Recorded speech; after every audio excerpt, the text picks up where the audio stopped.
the end of days, justice shall fall upon the world of men.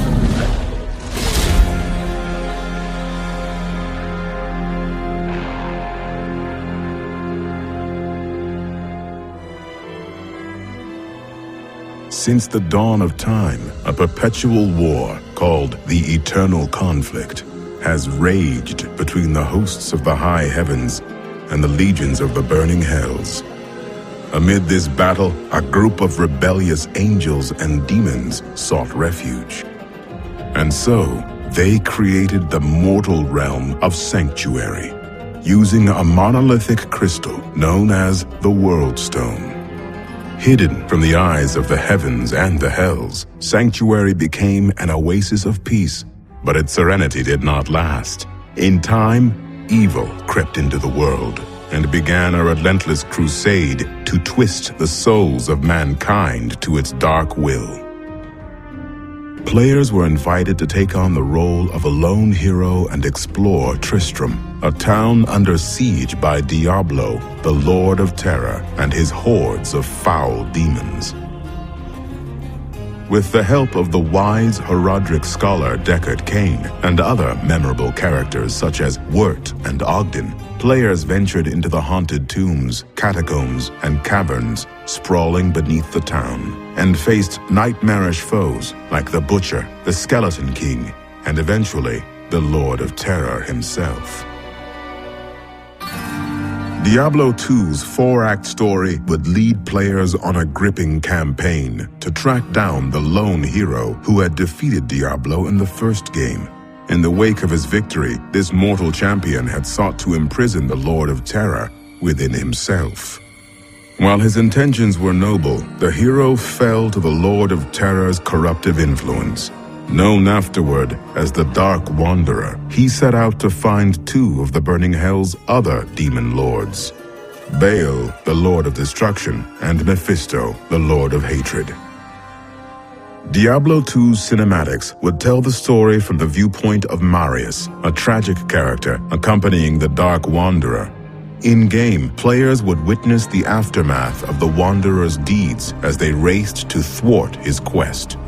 The adventure would also introduce players to characters both old and new, including the familiar scholar Deckard Cain and the noble Tyrael, the Archangel of Justice. Diablo 2's expansion set, Lord of Destruction, continued the harrowing story of Sanctuary's heroes. After defeating Mephisto and Diablo, players pursued Baal and his demonic forces to the legendary Mount Arreat. There, the Demon Lord was narrowly defeated, but not before he had corrupted the World Stone, the immense crystal that had been used to create Sanctuary itself. Seeing no other recourse, the great Archangel Tyrael hurled his enchanted rune blade into the crystal, igniting a catastrophic explosion. It has begun.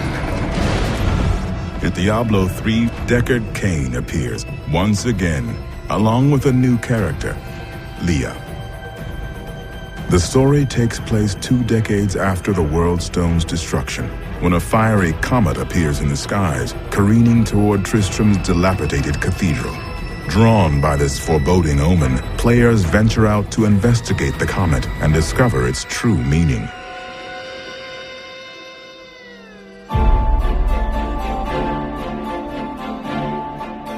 Over a decade ago, the journey into Sanctuary began.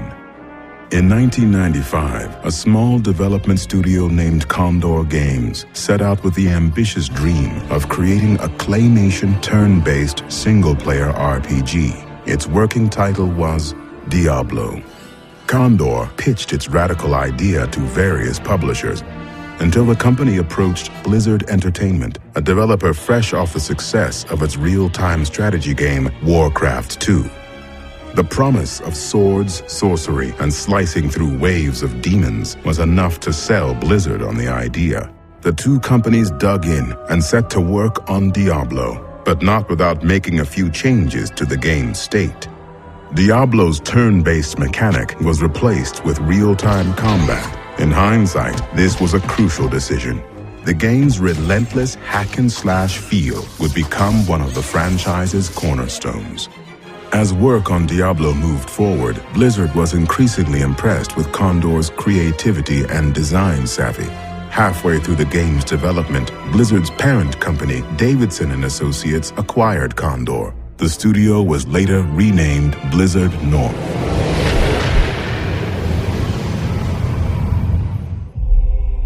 Diablo missed its intended holiday release date and hit store shelves on December 31st, 1996. But this setback did not diminish the game's success. Diablo's simple but fun gameplay captivated gamers. Over the next year, it sold more than 750,000 units and won GameSpot's Game of the Year award. Much of Diablo's success was thanks to the game's replayability. Dungeons, items, and monsters were randomly generated, meaning that no two playthroughs of the game would ever be the same. Hello, my friend. Stay a while and listen. Diablo's dark artistic style and cinematics, haunting soundtrack, and liberal amounts of blood and gore created the perfect gothic horror atmosphere. Diablo was also the first game to be released with Battle.net, Blizzard's free online gaming service. Battle.net would become a pillar of Diablo's success, as well as that of Blizzard's future games. In the year following Diablo's release, the number of Battle.net users surpassed 700,000, with 13 million games played. Fresh meat. Already, gamers were anticipating a Diablo sequel. So too were Blizzard North's developers, but crafting a sequel would be a task exponentially more difficult. The time that was poured into Diablo 2 soon eclipsed the long hours that Blizzard had spent creating the first game. After 3 years, Diablo 2 was released worldwide on June 29, 2000. Diablo 2 introduced many new features to the franchise, such as branching skill trees, crafting, and even the legendary cow level. Yet it also stayed true to its roots as a fast-paced and accessible action RPG. Rather than being confined to one area of Sanctuary, players would be able to venture through vast deserts, dense jungles, and even the burning hells. Diablo 2 garnered numerous awards and sold more than 1 million units in the first 2 weeks, setting a record for the fastest-selling PC game of its time. The number of active Battle.net users swelled to 8.5 million, with more than 1 million games played per day. In 2001, Blizzard released Diablo 2's expansion set, Lord of Destruction. Diablo 2 and its expansion received an extremely positive response from gamers and critics alike. In light of this success, it seemed obvious that Blizzard would create another Diablo game. But as the years passed, no official word of a new Diablo title surfaced. When Blizzard North closed its doors in 2005, some gamers questioned when, or even if, the realm of Sanctuary would be explored by Blizzard's developers again.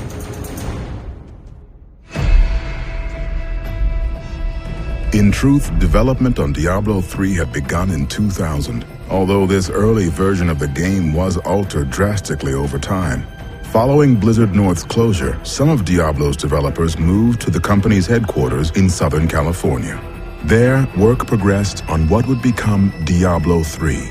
In 2006 and 2007, the Sin War trilogy by Richard A. Knack was released. These novels created a foundation for Diablo's future lore and also hinted that Blizzard had not abandoned Sanctuary.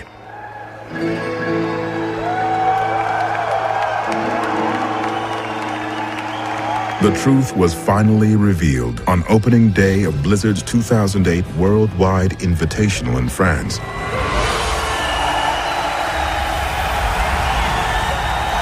Following this announcement, information about Diablo 3 flooded the internet, while playable demos were showcased to the public at conventions such as BlizzCon. Like its predecessor, Diablo 3 features 5 distinct classes. New mechanics include health globes to enhance the pace of combat, a more refined PvP system complete with competitive play environments, and new skill trees and crafting systems that allow gamers to customize their characters in exciting ways. What am I missing, Uncle?